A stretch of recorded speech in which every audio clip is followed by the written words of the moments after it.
Carla abriu os olhos no hospital, mas decidiu que nunca mais voltaria a enxergar. Não porque estivesse realmente cega, mas porque precisava descobrir uma coisa antes de qualquer verdade médica. Enquanto as máquinas apitavam ao seu redor e o cheiro forte de antisséptico invadia o quarto, ela ouviu a voz do marido, Felipe, tremendo ao telefone no corredor. E o que ele disse naquele instante fez o coração dela bater mais forte do que o próprio acidente. O carro havia capotado numa estrada deserta na noite anterior. Disseram que foi perda de controle. Disseram que foi chuva. Disseram que foi azar. Mas Carla lembrava de um detalhe que ninguém mais mencionou: uma discussão antes da curva. Um silêncio estranho. Um desvio que não fazia sentido. E o olhar de Felipe segundos antes do impacto. Quando o médico entrou no quarto e perguntou se ela conseguia enxergar, Carla respirou fundo e sussurrou que não via nada. Absolutamente nada. O quarto ficou em silêncio. Felipe segurou sua mão com força, dizendo que ficaria ao lado dela para sempre. Mas o toque dele já não parecia amor. Parecia culpa. Nas horas seguintes, Carla percebeu algo estranho. Felipe começou a sair do quarto com frequência. Cochichava no telefone. Dizia frases como agora ficou mais fácil e ela não vai perceber. Ele achava que a esposa estava presa na própria escuridão, mas Carla estava mais atenta do que nunca. Ela começou a usar o que restava da confiança que um dia sentiu por ele como arma. Cada passo falso de Felipe dentro do quarto era anotado mentalmente. Cada perfume diferente. Cada pausa longa demais antes de responder uma pergunta. Se ele achava que estava casado com uma mulher frágil e indefesa, estava profundamente enganado. Mas o que mais a atormentava não era apenas a possível traição. Era a memória confusa do momento exato do acidente. Ela lembrava da discussão sobre dinheiro. Lembrava dele dizendo que não dava mais. Lembrava do volante sendo puxado bruscamente. E então, o impacto. Carla decidiu que fingiria estar cega pelo tempo que fosse necessário. Porque às vezes, para enxergar a verdade, é preciso que os outros acreditem que você não vê nada. E se você já sentiu que algo estava errado numa relação, se inscreve agora no canal, porque essa história vai mostrar até onde uma mulher pode ir quando decide descobrir a verdade. Felipe voltou para o quarto alguns minutos depois, com a voz carregada de um cuidado exagerado. Ele perguntava se Carla precisava de algo, se estava confortável, se queria água. Era atencioso demais. E Carla, de olhos fechados, apenas murmurava respostas curtas, fingindo fragilidade enquanto cada célula do seu corpo estava alerta. Ela percebeu que ele testava sua cegueira. Passava a mão lentamente diante do rosto dela. Mudava objetos de lugar. Encostava em móveis de propósito para ver se ela reagia. Carla sentiu vontade de rir. Felipe sempre foi inteligente nos negócios, mas subestimava a esposa. Na terceira noite no hospital, algo confirmou que havia mais do que uma simples traição escondida ali. Enquanto fingia dormir, Carla ouviu o som da porta abrindo devagar. Não era o médico. Não era a enfermeira. Era uma mulher. O perfume doce e marcante denunciava sua presença antes mesmo da voz sussurrada. Felipe achou que Carla estava inconsciente. E então disse algo que fez o sangue dela gelar. Ele afirmou que tudo estava sob controle e que, em poucos meses, nada mais os impediria de ficarem juntos. A mulher respondeu com uma risada baixa e perguntou se o seguro já estava resolvido. Seguro. A palavra ecoou dentro da mente de Carla como um alarme. Seguro do carro. Seguro de vida. Ela lembrava vagamente de ter assinado documentos dias antes da viagem. Felipe havia insistido. Disse que era apenas organização financeira. Disse que casais inteligentes se preveniam. Carla sentiu uma mistura de medo e clareza brutal. O acidente não tinha sido apenas uma briga mal resolvida. Talvez tivesse sido planejado. Talvez a curva não tivesse sido tão acidental assim. Talvez a cegueira que ela fingia fosse, na verdade, a única coisa que a mantinha viva naquele momento. Ela apertou os dedos discretamente contra o lençol, controlando a respiração. Se Felipe acreditava que ela era uma vítima indefesa, ele cometeria erros. E Carla precisava desses erros. Porque agora não se tratava só de traição. Se tratava de sobrevivência. Na manhã seguinte, Carla pediu para falar com a enfermeira sozinha. Sua voz soava frágil, quase quebrada, mas por dentro ela estava calculando cada palavra. Disse que precisava de ajuda para se adaptar à nova vida sem visão. Pediu orientação sobre como usar o celular com comandos de voz. Pediu que ativassem funções de acessibilidade. Tudo para que Felipe acreditasse ainda mais na encenação. Mas o que ninguém sabia era que Carla já conseguia enxergar perfeitamente. O médico havia dito, horas antes, que a perda de visão poderia ter sido apenas temporária, causada pelo trauma. Ela decidiu manter isso em segredo. Não contou a Felipe. Não contou a ninguém. Apenas agradeceu ao destino pela oportunidade inesperada. Quando Felipe voltou ao quarto naquela tarde, encontrou uma esposa aparentemente derrotada. Carla falava sobre medo, insegurança, dependência. Ele a abraçava com um carinho quase teatral. Mas naquele abraço, Carla percebeu algo novo. Não era culpa. Era impaciência. Ele não esperava que ela sobrevivesse tão bem. Naquela noite, enquanto ele dormia na poltrona ao lado da cama, Carla abriu os olhos devagar. Observou cada detalhe do rosto dele sob a luz fraca do abajur. O homem que ela amou por anos agora parecia um estranho. Ou talvez sempre tivesse sido. Foi então que ela viu algo que quase a fez perder o controle. O celular de Felipe vibrou na mesinha ao lado. A tela acendeu. Uma mensagem apareceu em destaque. Ela desconfia, seguida de um coração vermelho. Carla respirou fundo. Não podia reagir. Não podia se mover. Mas agora tinha certeza. Não era paranoia. Não era imaginação. Existia outra mulher. E pior, existia um plano. Naquele instante, Carla tomou uma decisão silenciosa. Ela não sairia do hospital apenas como vítima de um acidente. Ela sairia com provas. E quando finalmente abrisse os olhos na frente de Felipe, não seria para perdoar. Seria para confrontar. 2 dias depois, Carla recebeu alta médica. Saiu do hospital apoiada em Felipe, com passos lentos e calculados, a cabeça levemente inclinada como quem tenta se orientar pelo som. Por dentro, porém, ela estava observando tudo. A postura dele. O nervosismo nas mãos.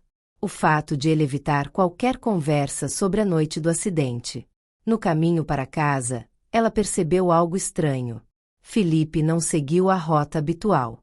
Ele desviou por uma estrada secundária antes de pegar a avenida principal. Carla conhecia aquele trajeto como a palma da mão. Era o mesmo desvio que ele fizera na noite do acidente. Ela sentiu o estômago embrulhar. Chegando em casa, Felipe parecia excessivamente solícito. Organizou os móveis, afastou objetos, falou alto demais ao descrever o ambiente, como se estivesse encenando para alguém invisível. Carla agradecia com voz baixa, mas sua mente estava focada em outra coisa. Ela precisava acessar documentos. Na madrugada, quando ouviu a respiração pesada dele indicando sono profundo, Carla abriu os olhos devagar. Levantou-se com cuidado e caminhou pelo quarto no escuro, testando sua memória espacial. Ela sabia exatamente onde ficava o escritório. Ao entrar no cômodo, acendeu a luz pela primeira vez desde o acidente. Seu coração batia tão forte que parecia ecoar nas paredes. Abriu a gaveta onde Felipe guardava contratos e encontrou uma pasta azul que não reconhecia. Dentro, estava uma apólice de seguro de vida recente. Valor altíssimo. Beneficiário único, Felipe. Mas o que realmente a fez gelar foi a data da contratação. 2 dias antes do acidente. Carla segurou o papel com as mãos trêmulas. Não era coincidência. Não era azar. Era planejamento. E agora, ela precisava descobrir até onde aquele plano ia. Porque se Felipe era capaz de forjar um acidente, o que mais ele seria capaz de fazer? Carla voltou para o quarto antes que Felipe acordasse. Deitou-se na cama, fechou os olhos e retomou o papel de esposa cega com uma perfeição assustadora. Mas por dentro, algo havia mudado. O medo estava sendo substituído por estratégia. Na manhã seguinte, ela pediu que Felipe a levasse até o escritório da seguradora. Disse que queria entender como funcionaria a vida dali para frente caso nunca recuperasse a visão. Ele hesitou por alguns segundos. Foi rápido, quase imperceptível. Mas Carla percebeu. No caminho, ele estava mais tenso do que no hospital. As mãos suavam no volante. Ele falava demais. Tentava distrair.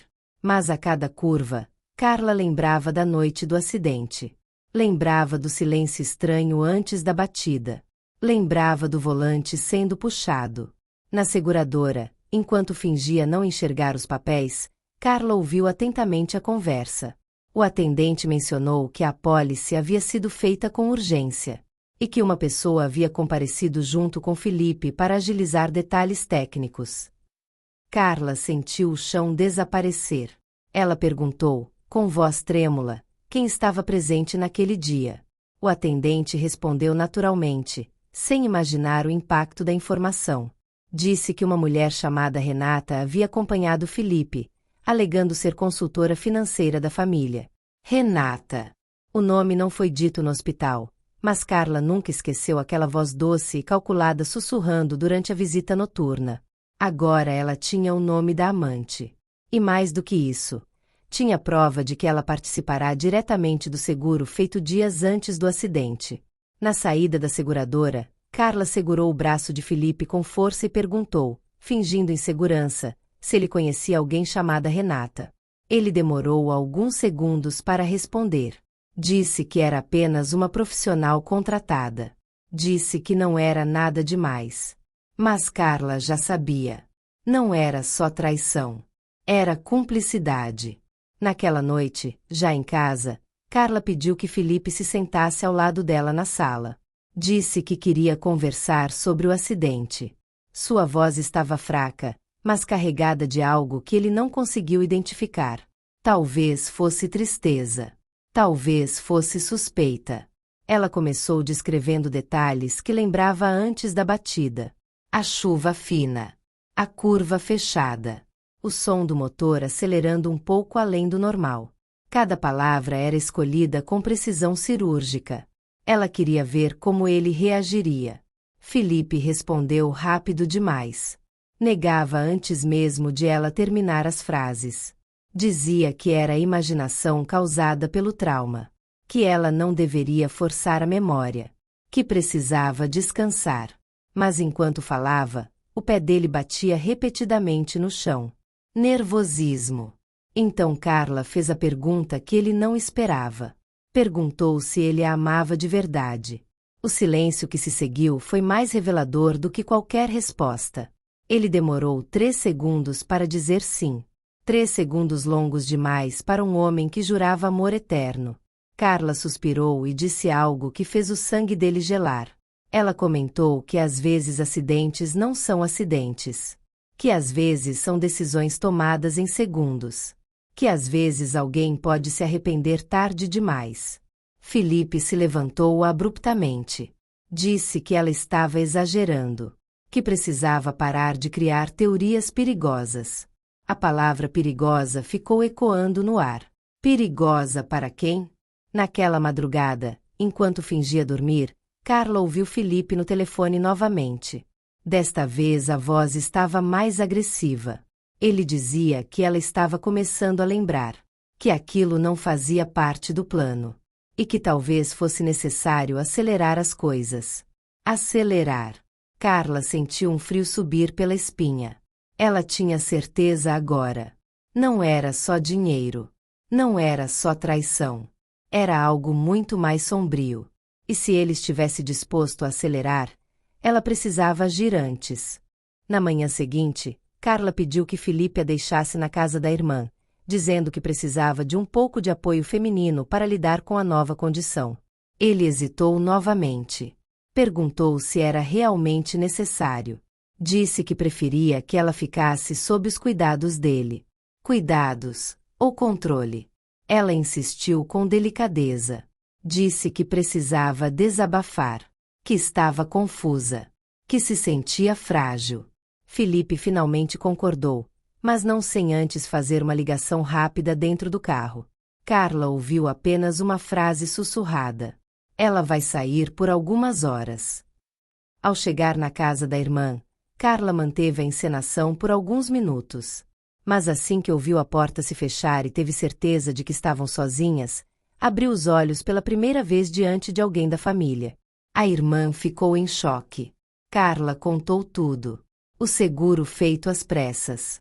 A mulher chamada Renata. A conversa sobre acelerar as coisas. A mudança de rota antes do acidente.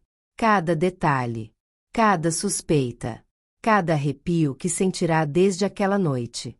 A irmã, pálida, sugeriu imediatamente que procurassem um advogado e a polícia.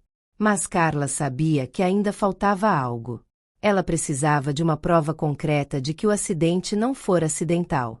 Precisava de algo que não pudesse ser negado. Foi então que lembrou de um detalhe quase esquecido. O carro. O veículo estava no pátio da seguradora aguardando perícia. E talvez, apenas talvez, ele ainda guardasse respostas. Carla decidiu que visitaria o carro. Mas não como vítima cega. Iria como mulher que precisava confirmar a própria intuição. Porque se houvesse qualquer sinal de sabotagem, ela finalmente teria o que precisava para destruir o plano de Felipe. Na tarde seguinte, acompanhada discretamente pelo cunhado, Carla foi até o pátio onde o carro estava retido. Do lado de fora, manteve a postura de mulher cega, óculos escuros cobrindo o rosto, passos cuidadosos, mãos tateando o ar. Mas assim que ficou sozinha com o veículo, ela retirou os óculos e abriu os olhos. O carro estava mais destruído do que ela lembrava. A lateral amassada, o para-brisa estilhaçado, marcas profundas na parte frontal. Ela se aproximou devagar, como quem encara um fantasma do próprio passado. Foi então que viu algo que ninguém havia mencionado nos relatórios preliminares. O sistema de freios apresentava sinais de manipulação. Um dos cabos estava cortado de forma limpa demais para ter sido consequência do impacto. Não parecia rompido pela batida. Parecia cortado antes dela. Carla sentiu as pernas enfraquecerem. Ela lembrava perfeitamente de ter pisado no freio segundos antes da curva.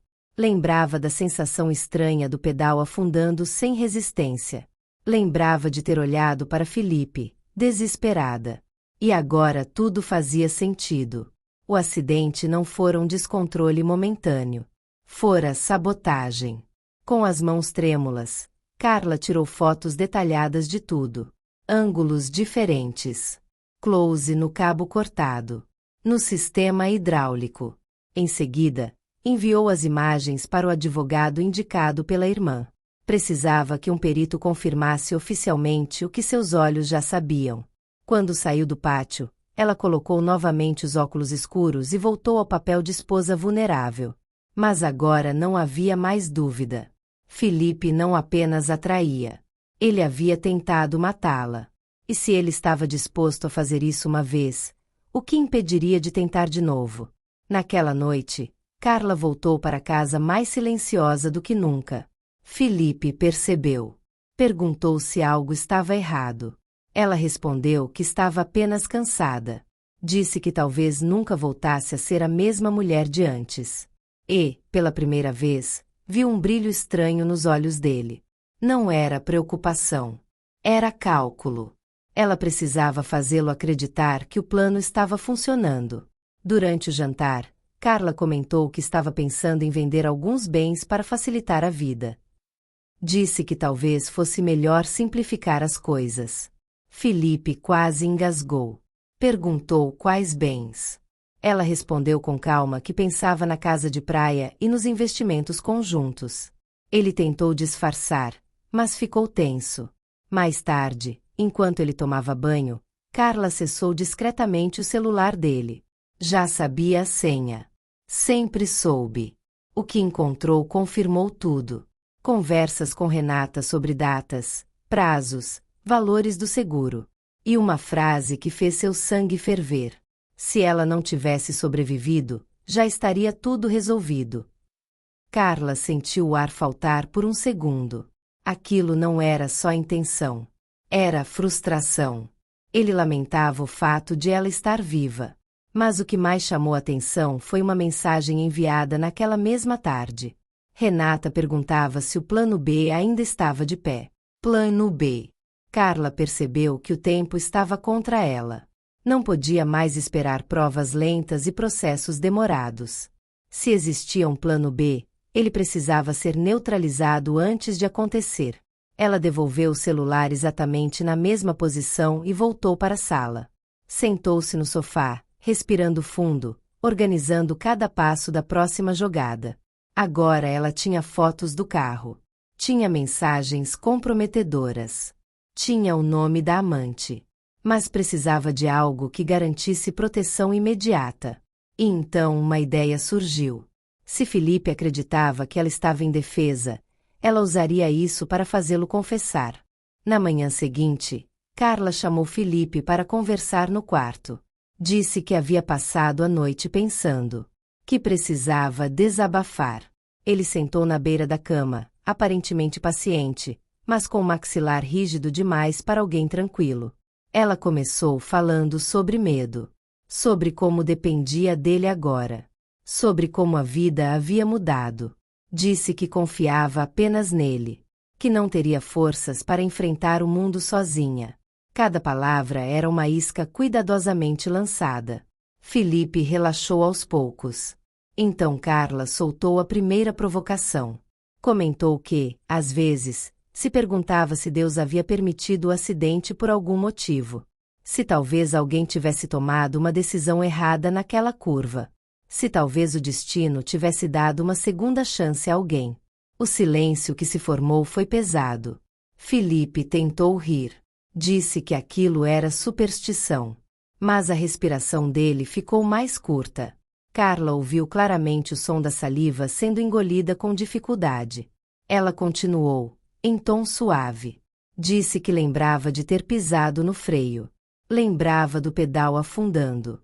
Perguntou, quase como quem teme a resposta, se ele tinha certeza de que o carro estava em perfeitas condições. Felipe levantou de repente. Disse que aquilo era absurdo. Que ela estava ficando paranoica.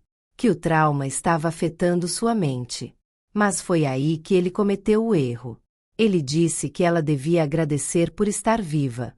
A frase saiu dura demais. Crua demais. Como se a sobrevivência dela tivesse sido um inconveniente. Carla sentiu o estômago gelar. Porque naquele tom não havia amor. Havia frustração contida. Quando ele saiu do quarto, batendo a porta com força, Carla ficou imóvel por alguns segundos. Ela havia conseguido. Tocará na ferida certa. E agora tinha certeza absoluta de que ele estava com medo de algo. Mas o que ela ainda não sabia era que, naquela mesma noite, Felipe faria um movimento desesperado e colocaria tudo em risco novamente. Naquela noite, Felipe foi carinhoso demais. Preparou jantar, trouxe vinho, ajudou Carla a se sentar à mesa como se fosse a esposa mais preciosa do mundo. O excesso de gentileza deixou tudo ainda mais suspeito. Durante a refeição, ele comentou casualmente que um amigo médico havia sugerido um novo tratamento experimental para a visão. Disse que talvez fosse uma oportunidade. Disse que conhecia uma clínica discreta, especializada em casos delicados. Carla sentiu o alerta disparar dentro dela. Ela perguntou onde ficava essa clínica. Felipe respondeu rápido demais, dizendo que era fora da cidade, em uma região mais tranquila. Que o atendimento seria particular. Que não precisariam envolver mais ninguém. Isolamento. A palavra não foi dita, mas estava ali. Mais tarde, enquanto ele acreditava que Carla dormia, ela ouviu outra ligação. Felipe falava em voz baixa, confirmando um horário para o dia seguinte. Disse que levaria ela pela manhã. E que precisava que estivesse tudo preparado. Preparado para quê? Carla sentiu o coração acelerar. O plano B não era apenas conversa. Era ação. E aconteceria em menos de 12 horas. Sem perder tempo, Ela enviou uma mensagem silenciosa para a irmã e para o advogado. Informou o endereço da suposta clínica. Pediu que acionassem as autoridades discretamente se algo parecesse suspeito. Na manhã seguinte, entrou no carro ao lado de Felipe, fingindo confiança absoluta. Ele segurou a mão dela no trajeto. Mas agora Carla sabia. Aquela mão já havia sabotado freios. E se ele acreditava que ainda estava conduzindo o destino dela, estava prestes a descobrir que não era mais assim.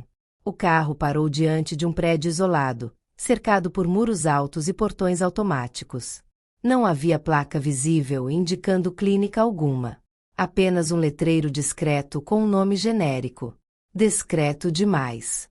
Felipe ajudou Carla a sair do carro com cuidado excessivo. Ele falava o tempo todo, descrevendo o ambiente como se ela realmente não pudesse ver. Mas a descrição não batia com o que seus olhos registravam. Não havia movimento de pacientes. Não havia recepção cheia. O lugar parecia vazio. Um homem de jaleco os recebeu na entrada. Sorriso controlado. Aperto de mão firme demais. Ele falou pouco, observando Carla como se estivesse avaliando algo além da visão dela. Carla fingiu insegurança. Perguntou se o tratamento doía. O homem respondeu que seria rápido. Que ela apenas precisaria relaxar. Que seria um procedimento simples. Procedimento. Não exame. Não consulta. Procedimento. Felipe permaneceu ao lado dela, mas seus olhos evitavam contato direto com o suposto médico. Havia tensão no ar. Uma combinação perigosa de pressa e silêncio. Quando entraram na sala, Carla percebeu que não havia equipamentos oftalmológicos tradicionais. Nada que indicasse um tratamento real para a visão. Apenas uma maca. Um armário fechado. E uma bandeja metálica que fez seu estômago gelar. Ela sentiu o momento exato em que o risco se tornou real. O homem pediu que Felipe aguardasse do lado de fora. Disse que precisava preparar a paciente. Felipe hesitou, mas saiu. Assim que a porta se fechou, Carla abriu os olhos lentamente. E o que viu não era um médico. Era o mesmo homem que estivera no hospital dias antes, parado no corredor enquanto Renata sussurrava com Felipe. Agora não havia mais dúvida. Não era clínica. Não era tratamento. Era execução. O homem se aproximou da maca com a bandeja metálica nas mãos. Seus movimentos eram frios, mecânicos. Não havia cuidado. Não havia empatia. Apenas pressa. Ele começou a explicar algo sobre sedação leve. Disse que Carla não sentiria nada. Que seria rápido. Que ajudaria no tratamento. Carla sentiu o instante exato em que o perigo deixou de ser teoria. Quando ele se virou para pegar uma seringa no armário, ela abriu os olhos. O homem congelou. Por 2 segundos intermináveis, os dois ficaram se encarando. O olhar dele deixou de ser profissional e se transformou em puro choque. Carla se levantou devagar da maca, mantendo a voz firme pela primeira vez desde o acidente. Ela disse que nunca estivera cega. O homem recuou um passo. Tentou justificar. Tentou improvisar uma explicação absurda sobre testes de estímulo visual. Mas Carla já tinha o celular na mão, gravando tudo. Ela caminhou até a porta e a abriu com força. Felipe estava do lado de fora. O rosto dele empalideceu no instante em que viu os olhos da esposa totalmente abertos, fixos, conscientes. A máscara caiu. Não havia mais teatro. Não havia mais fragilidade. Carla falou apenas uma frase. Ela perguntou se aquele era o plano B. O silêncio que se seguiu foi devastador. E naquele mesmo momento, sirenes começaram a ecoar do lado de fora do prédio. As sirenes ficaram cada vez mais altas. Felipe olhou para os lados, como um animal encurralado procurando saída. O falso médico tentou correr em direção aos fundos da sala, mas já era tarde demais. Carla deu 2 passos para trás, mantendo o celular firme, gravando cada reação. Pela primeira vez desde o acidente, ela não estava reagindo. Ela estava no controle absoluto da cena. A porta principal foi arrombada. Policiais entraram rapidamente, ordenando que todos colocassem as mãos onde pudessem ver. Felipe tentou dizer que havia um engano, que era apenas um tratamento experimental, que a esposa estava emocionalmente instável. Mas Carla interrompeu. Com voz firme, clara e sem qualquer sinal de fragilidade, ela explicou que nunca estivera cega, que havia fingido para proteger a própria vida, que tinha provas da sabotagem no carro, fotos, mensagens, conversas gravadas. O olhar de Felipe mudou. A expressão de superioridade desapareceu. O que surgiu foi algo mais cru: raiva, desespero e o medo de quem percebe que perdeu. Ele tentou avançar em direção a Carla, mas foi contido pelos policiais. Gritou que ela estava exagerando, que tudo era mal entendido, que ela estava destruindo a própria família. Carla sentiu algo estranho naquele momento. Não era tristeza, não era culpa, era libertação. Enquanto Felipe era algemado, ela se aproximou devagar, olhou diretamente nos olhos dele e disse que a única coisa que ele destruiu foi a própria máscara. E ali, naquele prédio isolado que seria o cenário de sua segunda tentativa de assassinato, Carla deixou de ser vítima oficialmente. Mas a história ainda não tinha terminado, porque alguém estava assistindo tudo de longe, e esse alguém era Renata. Enquanto Felipe era levado para a viatura, o celular de Carla vibrou. Número desconhecido. Ela atendeu sem hesitar. Do outro lado, uma voz calma demais para a situação. Renata. Ela não parecia nervosa. Não parecia desesperada. Pelo contrário, soava quase satisfeita. Renata disse que Carla estava sendo precipitada, que Felipe sempre foi impulsivo, que ele havia agido sozinho naquela parte final, mas que certas decisões não começaram com ele. Carla sentiu o estômago gelar.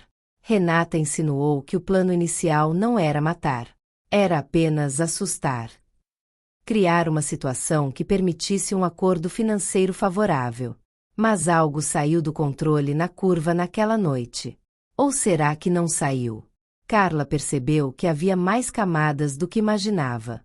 Talvez o acidente não tivesse sido apenas um plano de Felipe. Talvez Renata tivesse sido a mente fria por trás de tudo. Renata terminou a ligação com uma frase enigmática. Disse que algumas verdades são perigosas demais para serem totalmente expostas. E que Carla deveria pensar bem antes de continuar cavando. A ligação caiu. Carla ficou imóvel por alguns segundos. Ela havia conseguido desmascarar o marido, mas agora descobria que talvez ele não fosse o cérebro principal da operação.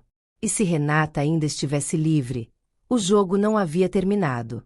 Se você chegou até aqui, já percebeu que essa história está muito além de uma simples traição. Então se inscreve agora no canal, porque o que vem a seguir vai revelar quem realmente puxava os fios por trás do acidente. Naquela mesma noite, Carla tomou uma decisão que ninguém esperava. Em vez de se esconder ou esperar que a polícia resolvesse tudo, ela pediu ao advogado que marcasse um encontro formal com Renata. Disse que queria ouvi-la pessoalmente. O advogado achou arriscado. A irmã achou perigoso. Mas Carla sabia que precisava olhar nos olhos da mulher que talvez tivesse arquitetado sua morte. O encontro foi marcado em um escritório neutro, com presença de advogados de ambas as partes. Renata chegou impecável. Roupa elegante. Maquiagem discreta. Postura controlada. Ela sorriu ao ver Carla entrar andando sozinha, enxergando perfeitamente. O sorriso dela vacilou por meio segundo. Renata começou afirmando que sempre foi apenas consultora financeira. Disse que Felipe a procurou por problemas no casamento, que o seguro foi sugestão dele, que não sabia de qualquer sabotagem no carro. Carla ouviu em silêncio. Não interrompeu. Não reagiu. Então abriu a bolsa e colocou sobre a mesa cópias das mensagens trocadas entre Renata e Felipe. Conversas sobre datas, valores, prazos. E uma mensagem específica enviada dias antes do acidente. Depois da curva, tudo muda. O ar da sala ficou pesado. Renata tentou dizer que era metáfora, que falavam sobre curva de vida. Mas Carla então mostrou outra prova. O registro de presença dela na seguradora no dia da contratação da apólice. O silêncio agora não era estratégico. Era tenso. Carla se inclinou levemente para frente e fez apenas uma pergunta. Queria saber quem teve a ideia primeiro. Renata não respondeu. Mas o olhar dela revelou algo essencial. Não era apenas dinheiro. Havia algo mais naquela história. Algo que começou muito antes do seguro. Depois do encontro, o advogado de Carla conseguiu acesso a registros financeiros mais antigos de Felipe. Movimentações suspeitas. Transferências discretas. Pagamentos fracionados ao longo dos últimos 2 anos. 2 anos. Carla fez as contas mentalmente. 2 anos atrás foi quando ela assumiu oficialmente a administração da empresa da família após a morte do pai. Foi quando passou a ter controle sobre decisões estratégicas e patrimônio herdado. Foi também quando Felipe começou a se afastar emocionalmente. Entre os registros, havia um contrato de consultoria assinado por Renata com a empresa de Carla. Oficialmente, ela fora contratada como analista externa. Mas Carla não lembrava de ter participado dessa decisão. Felipe havia autorizado. Mais fundo ainda, surgiram e-mails antigos. Conversas entre Felipe e Renata discutindo reestruturação societária. Expressões como transferência gradual e blindagem de ativos apareciam repetidamente. Carla começou a enxergar o desenho completo. O seguro era apenas a última etapa. Antes disso, havia um plano financeiro silencioso. Um processo lento para enfraquecê-la dentro da própria empresa. Caso o acidente tivesse funcionado, Felipe se tornaria o principal beneficiário do seguro e teria controle facilitado sobre parte do patrimônio. Mas havia algo ainda mais perturbador. Entre os arquivos recuperados, havia uma conversa anterior ao acidente onde Renata mencionava uma herança mal resolvida e um acerto de contas antigo. Aquilo não fazia sentido imediato. Até que Carla lembrou de algo que nunca conectara. Anos atrás, o pai dela havia recusado uma sociedade com um investidor ambicioso. Um negócio que teria beneficiado alguém chamado Roberto Almeida. O sobrenome de Renata era Almeida. O plano talvez não tivesse começado com um casamento desgastado. Talvez tivesse começado com vingança. Determinada a entender o que estava por trás do sobrenome Almeida, Carla foi até o antigo escritório do pai. Um lugar que ela evitava desde a morte dele. As paredes ainda guardavam diplomas, fotografias, memórias de um homem conhecido por decisões firmes e ética inabalável. Ela pediu acesso a arquivos antigos. Contratos rejeitados. Propostas recusadas. Negociações arquivadas. E encontrou um dossiê com o nome Roberto Almeida. Anos atrás, Roberto havia tentado entrar como sócio minoritário na empresa da família. A proposta parecia vantajosa no papel, mas envolvia cláusulas ocultas que permitiriam controle gradual das ações. O pai de Carla percebeu a armadilha e recusou imediatamente. O documento continha uma anotação feita à mão pelo pai dela. Perigoso. Interesse excessivo. Não confiar. Carla sentiu um arrepio percorrer a espinha. Ela buscou mais informações e descobriu que Roberto Almeida havia falido poucos anos depois daquela recusa. A reputação dele foi destruída no mercado. O sobrenome Almeida ficou associado a tentativas agressivas de aquisição. Renata Almeida. A idade batia. A formação em finanças também. E os registros indicavam que ela era filha única de Roberto. O quebra-cabeça finalmente começou a se encaixar. Se aquilo fosse verdade, o relacionamento com Felipe talvez nunca tivesse sido apenas romance. Talvez tivesse sido infiltração. Aproximação estratégica. Um plano de longo prazo para atingir a família de Carla por dentro. O acidente, o seguro, o plano B, tudo poderia ter sido apenas o capítulo final de uma vingança silenciosa. Carla percebeu algo essencial naquele instante. Ela não era apenas alvo de traição. Ela era alvo de um plano construído por anos. O segundo encontro com Renata foi muito diferente do primeiro. Dessa vez, Carla não levou apenas provas financeiras. Levou uma pasta antiga, amarelada pelo tempo, com o nome Roberto Almeida estampado na capa. Assim que colocou o documento sobre a mesa, percebeu a mudança imediata na expressão de Renata. O controle perfeito deu lugar a algo mais cru. Reconhecimento. Carla não levantou a voz. Não acusou. Apenas perguntou se aquele nome significava alguma coisa para ela. Renata tentou manter a postura profissional. Disse que não misturava a vida pessoal com negócios. Mas a mão dela apertou a caneta com força demais. Carla então abriu o documento e leu a anotação feita por seu pai anos atrás. Perigoso. Interesse excessivo. Não confiar. O silêncio que se seguiu não foi estratégico. Foi emocional. Renata finalmente ergueu os olhos, e pela primeira vez, não havia ironia neles. Havia algo mais antigo. Ferido. Ela disse que o pai dela acreditava que fora humilhado. Que aquela recusa o destruiu financeiramente. Que perdeu tudo. Que a família carregou o peso da falência por anos. Carla ouviu em silêncio. Então perguntou se a vingança justificava a tentativa de assassinato.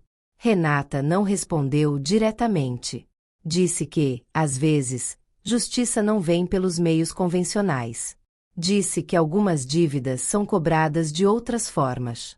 Foi ali que Carla entendeu algo essencial. Felipe podia ter sido o executor, mas Renata era o cérebro. E o plano não nasceu de um casamento infeliz. Nasceu de ressentimento. O clima na sala estava pesado demais para continuar sendo apenas um encontro formal. Renata já não mantinha a postura perfeitamente controlada. O nome do pai dela havia atingido um ponto sensível. Carla decidiu pressionar. Ela perguntou se Roberto Almeida sabia do plano. Se teria orgulho da filha ao vê-la envolvida em sabotagem e tentativa de homicídio. A pergunta foi certeira. Renata reagiu com raiva. Disse que o pai morreu acreditando que fora injustiçado. Que passou os últimos anos repetindo que o mundo pertence aos ousados, não aos ingênuos. Que Carla sempre viveu em privilégios sem entender o que é perder tudo. E então veio o deslize. Renata afirmou que o acidente não deveria ter sido fatal. Que Felipe exagerou ao mexer nos freios. Que a ideia inicial era apenas provocar um susto grande o suficiente para fragilizar Carla emocionalmente e forçar uma reestruturação societária. Ela percebeu o que havia dito tarde demais. O advogado de Carla, que até então mantinha postura neutra, interrompeu. Perguntou se ela acabará de confirmar que tinha conhecimento prévio da sabotagem. Renata tentou recuar. Disse que estava sendo interpretada fora de contexto. Mas já era tarde. A confissão estava registrada. Carla sentiu algo inesperado naquele momento. Não era alegria. Não era vingança. Era encerramento. A verdade estava finalmente exposta. Renata ainda tentou um último argumento. Disse que Carla deveria entender o que é lutar para sobreviver em um mundo dominado por homens como Felipe e por famílias poderosas como a dela. Mas Carla respondeu com calma. Disse que lutar por justiça nunca significa destruir outra mulher para vingar o orgulho de um homem. E ali, a narrativa de vingança perdeu a força. Porque o que restou foi apenas crime. Com as provas se acumulando contra ele, Felipe decidiu mudar de estratégia. Do silêncio defensivo, passou para a colaboração seletiva. Pediu para falar com o advogado de Carla separadamente. Disse que queria contar a verdade. Mas a verdade, segundo ele, vinha com condições. Felipe alegou que a sabotagem nos freios não foi ideia dele. Que Renata pressionava constantemente. Que ela manipulava dados financeiros e criava cenários alarmantes sobre uma possível falência futura da empresa de Carla. Ele afirmou que estava endividado. Que havia feito investimentos ruins escondidos da esposa. Que temia perder status, influência e conforto. E que Renata apareceu oferecendo uma solução. Primeiro, Aproximou-se profissionalmente. Depois, emocionalmente. Depois, estrategicamente. Felipe disse que o plano inicial era apenas usar o seguro como alavanca para a negociação interna, que nunca teve intenção real de matar Carla. Mas quando o advogado perguntou quem cortou o cabo de freio, o silêncio voltou. Felipe desviou o olhar. Disse que só queria assustá-la. Que acreditava que ela conseguiria controlar o carro. Que não imaginou que a curva seria tão perigosa. Carla ouviu cada palavra sem interromper. Ele ainda tentou usar o casamento como argumento. Disse que ainda a amava. Que tudo saiu do controle. Que a pressão o cegou. Mas Carla respondeu com uma frase simples. Ela disse que amor nunca puxa o volante na direção do abismo. E naquele instante, Felipe percebeu que não havia mais narrativa capaz de salvá-lo. Mas ainda havia uma última revelação guardada. E ela vinha do próprio Felipe. Felipe pediu alguns minutos a sós com Carla, sob supervisão dos advogados. Disse que havia algo que ela precisava ouvir diretamente dele. Ela aceitou. A sala ficou em silêncio quando ele começou a falar. A voz não era mais arrogante. Também não era firme. Era pesada. Ele confessou que, na noite do acidente, o plano inicial era apenas danificar parcialmente o sistema de freios para criar uma falha leve. Algo que causasse um susto, um pequeno acidente, mas não algo fatal. Renata havia sugerido que o impacto emocional tornaria Carla mais vulnerável, mais aberta a decisões financeiras apressadas. Mas então ele revelou algo que Carla não esperava. Na curva, quando o carro começou a perder controle, ainda havia tempo. Ele poderia ter puxado o freio de mão. Poderia ter reduzido a marcha. Poderia ter direcionado o carro para o acostamento. Ele não fez. Por 2 segundos, ele hesitou. Disse que naquele instante pensou em tudo que ganharia se ela não sobrevivesse. Pensou na liberdade. Pensou no dinheiro. Pensou na vida sem confronto. E escolheu não agir imediatamente. A curva não matou Carla. A hesitação quase matou.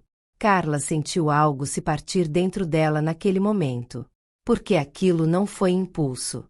Foi escolha. Felipe ainda tentou justificar dizendo que se arrependeu no último segundo. Que tentou corrigir, mas já era tarde demais. Que também poderia ter morrido. Mas Carla sabia.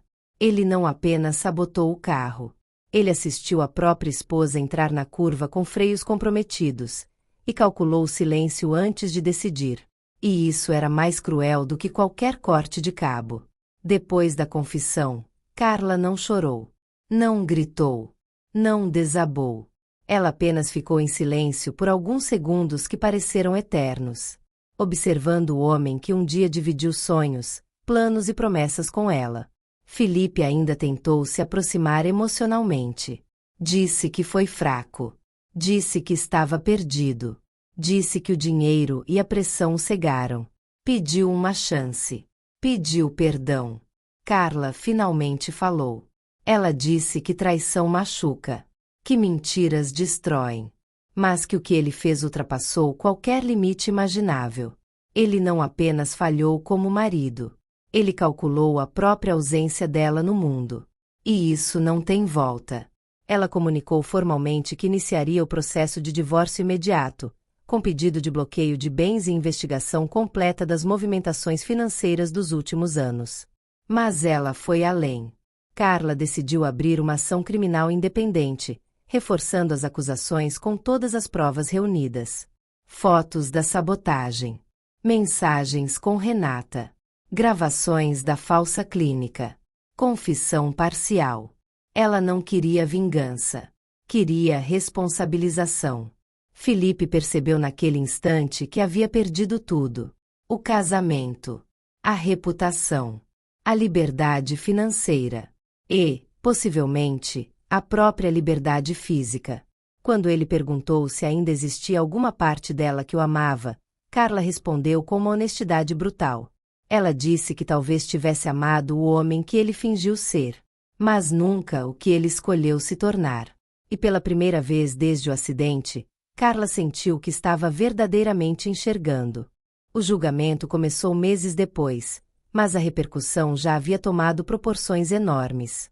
A tentativa de assassinato envolvendo sabotagem mecânica, seguro milionário e conspiração financeira chamou a atenção da mídia. Carla entrou no tribunal ereta, serena, sem qualquer traço da fragilidade que fingira meses antes. Não havia ódio no rosto dela. Apenas firmeza. Felipe estava diferente. O terno impecável não escondia o desgaste. O olhar, antes seguro, agora era inquieto. Ele evitava encará-la. Renata mantinha a postura controlada, mas a confiança já não era absoluta. A confissão gravada, as mensagens e os registros financeiros criavam uma linha narrativa difícil de desmontar. A perícia oficial confirmou que o sistema de freios fora manipulado deliberadamente antes do acidente. O corte não era consequência do impacto. Era intencional. Especialistas explicaram ao júri que o tipo de corte encontrado exigia ferramenta específica e acesso prévio ao veículo. Não foi falha mecânica. Foi intervenção humana. As mensagens entre Felipe e Renata foram lidas em voz alta. Frases como "depois da curva tudo muda" ecoaram pelo tribunal. A sala ficou em silêncio absoluto. Mas então surgiu algo que ninguém esperava. Uma testemunha inesperada. O mecânico que realizará manutenção no carro semanas antes do acidente. E ele trouxe uma informação que poderia fechar o caso de vez. O mecânico entrou no tribunal visivelmente nervoso. Não era homem acostumado a câmeras, advogados ou manchetes. Mas a voz dele, apesar do nervosismo, foi clara. Ele confirmou que o carro passou por revisão completa 2 semanas antes do acidente. Freios novos. Sistema hidráulico em perfeito estado. Sem qualquer defeito registrado. Mas o que realmente mudou o clima da sala foi o que ele disse em seguida. Horas antes da viagem, alguém apareceu na oficina dizendo que precisava retirar o veículo para um ajuste rápido solicitado pelo proprietário. Ele não estranhou na hora, porque a pessoa apresentou autorização digital enviada do celular de Felipe. O promotor perguntou quem retirou o carro.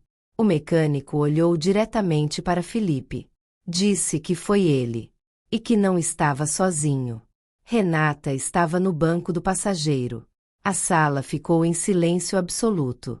Felipe tentou argumentar que aquilo era apenas coincidência. Que passaram lá para buscar um documento. Que não mexeram em nada. Mas o mecânico acrescentou outro detalhe. Ele havia visto Felipe abrindo o capô do carro na parte externa da oficina, enquanto Renata conversava com ele na recepção. Disse que achou estranho na época, mas não questionou. Agora fazia sentido. A defesa tentou descredibilizar o testemunho, mas as imagens de câmeras externas da rua, recuperadas posteriormente, mostraram o carro parado por quase 20 minutos após sair da oficina. Tempo suficiente. Carla fechou os olhos por um instante. Não de dor, mas de confirmação.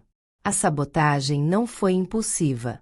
Foi premeditada, coordenada, executada juntos. E agora estava oficialmente comprovada. O tribunal estava lotado no dia da decisão.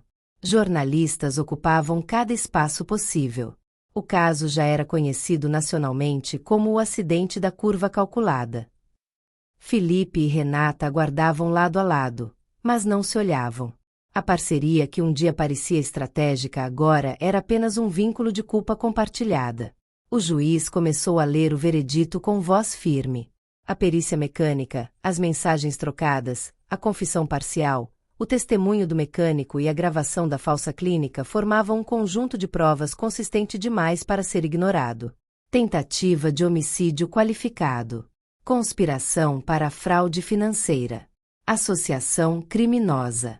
As palavras ecoaram como martelos. Felipe baixou a cabeça no momento em que a pena foi anunciada. Renata permaneceu imóvel, mas o controle que sempre manteve já não existia. O cálculo frio não funcionou contra fatos concretos. Carla ouviu tudo sem desviar o olhar. Não havia celebração. Não havia satisfação. Apenas um encerramento silencioso. Mas antes que o julgamento fosse oficialmente encerrado, o juiz concedeu a Carla a oportunidade de fazer uma declaração final. Ela se levantou. A sala inteira ficou em silêncio. Carla respirou fundo e disse que não estava ali apenas como vítima de uma tentativa de assassinato. Estava ali como prova de que a verdade exige coragem. Disse que fingiu cegueira porque percebeu que estava cercada por mentiras. E que, às vezes, é preciso parecer vulnerável para revelar quem realmente quer nos destruir. E então concluiu com algo que marcou todos os presentes. Ela afirmou que o maior erro de quem tenta manipular uma mulher forte não é subestimar sua força física. É subestimar sua capacidade de enxergar além das aparências. E ali, a sentença deixou de ser apenas jurídica. Foi simbólica. Meses após o julgamento, a casa que um dia foi palco de mentiras estava silenciosa. Mas não era um silêncio de vazio. Era um silêncio de recomeço. Carla decidiu não vender o imóvel. Pelo contrário, reformou cada cômodo. Mudou cores, móveis, disposição. Não queria apagar o passado. Queria ressignificá-lo. A empresa da família passou por auditoria completa. Descobriu falhas, ajustou estruturas, blindou decisões. Pela primeira vez, Carla assumiu o controle absoluto das operações. Sem interferência. Sem manipulação. Sem sabotagem. Ela também iniciou um projeto inesperado. Criou uma fundação voltada para mulheres vítimas de violência psicológica e financeira. Porque entendeu algo profundo durante toda aquela jornada. Nem toda tentativa de destruição começa com um empurrão. Algumas começam com controle silencioso. Com isolamento gradual. Com decisões tomadas sem que a vítima perceba que está sendo retirada do próprio protagonismo. Carla passou a dar palestras sobre segurança emocional e financeira dentro do casamento. Falava abertamente sobre sinais de alerta. Sobre independência. Sobre coragem. Não havia amargura na voz dela. Havia aprendizado. E algo curioso começou a acontecer. Mulheres começaram a procurar Carla não apenas como empresária ou sobrevivente de um crime, mas como referência de força estratégica. Ela não venceu porque gritou mais alto. Ela venceu porque observou melhor. E enquanto muitos ainda falavam sobre o acidente, Carla já caminhava em uma direção completamente nova. Mas a história ainda guardava um último detalhe, algo que fecharia o ciclo de forma inesperada. Numa manhã aparentemente comum, Carla recebeu um envelope sem remetente. Papel simples. Sem identificação. Apenas o nome dela escrito à mão. Ela abriu com cuidado. Dentro havia um pendrive. O coração dela acelerou. Não por medo, mas por intuição. Ela conectou o dispositivo ao computador do escritório. O arquivo único tinha uma data. A noite do acidente. Era um vídeo. Imagem tremida. Escura. Filmada de dentro do próprio carro. Carla reconheceu imediatamente o ângulo. Era a câmera interna que Felipe havia instalado meses antes por segurança. No vídeo, era possível ouvir claramente a discussão entre eles antes da curva. Felipe acusando Carla de não confiar nele financeiramente. Carla questionando movimentações estranhas. Mas então veio o momento decisivo. Poucos segundos antes da curva, Felipe murmurou algo quase inaudível. Depois disso, você não vai mais me controlar. E, logo em seguida, a imagem mostrou a mão dele se afastando do volante por um segundo crucial. Tempo suficiente para perder estabilidade. Tempo suficiente para não corrigir imediatamente. Não foi apenas hesitação. Foi escolha consciente. Carla sentiu o ar sair dos pulmões devagar. Ela já tinha provas suficientes para condenação. O caso já estava fechado. Mas aquele vídeo trouxe algo diferente. Tirou qualquer sombra de dúvida emocional. Não foi acidente. Não foi impulso. Não foi desespero. Foi decisão. No final do vídeo, pouco antes do impacto, Era possível ouvir a própria voz de Carla gritando o nome dele. E o silêncio dele em resposta. Ela fechou o laptop com calma. A última pergunta que restava não era mais sobre culpa. Era sobre quem enviou aquele vídeo. E por quê? Determinada a descobrir quem enviará o pendrive, Carla pediu que a equipe jurídica rastreasse a origem do dispositivo. Não demorou muito para encontrarem a resposta. O envio partirá do sistema interno da oficina onde o carro estivera antes da viagem. O mecânico. Ele havia instalado a câmera interna meses antes, e após a repercussão do caso, decidiu revisar backups antigos do sistema. Encontrou o vídeo por acaso. E quando percebeu o que significava, enviou-o anonimamente. Não queria aparecer. Não queria fama. Apenas queria que a verdade fosse completa. Carla sentiu algo profundo ao saber disso. Mesmo quando o mal é calculado, sempre existe alguém disposto a fazer o certo. Ela decidiu entregar oficialmente o vídeo às autoridades, reforçando o processo já encerrado. Não por necessidade jurídica, mas por princípio. Depois disso, algo dentro dela finalmente silenciou. Não havia mais perguntas. Não havia mais sombras. A curva que quase encerrou sua vida agora simbolizava o ponto exato em que ela começou a enxergar tudo com clareza. Carla percebeu que fingir cegueira não foi apenas estratégia. Foi metáfora. Porque durante anos ela ignorou pequenos sinais. Pequenos desvios. Pequenas mentiras. Até que quase pagou com a própria vida. Mas ela escolheu abrir os olhos. E quando abriu, ninguém mais conseguiu manipulá-la. Algum tempo depois, Carla voltou à mesma estrada da curva. Não para reviver dor, mas para encerrar um ciclo. O céu estava claro naquela manhã. Nada de chuva. Nada de tempestade. Apenas silêncio e vento leve passando pelas árvores. Ela estacionou no acostamento e caminhou até o ponto exato onde o carro havia perdido o controle meses antes. O asfalto já não carregava marcas do acidente. Mas a memória ainda estava ali. Carla fechou os olhos por alguns segundos. Lembrou da discussão. Do impacto. Do hospital. Da decisão de fingir cegueira. Do medo silencioso. Das provas reunidas. Do tribunal. Da sentença.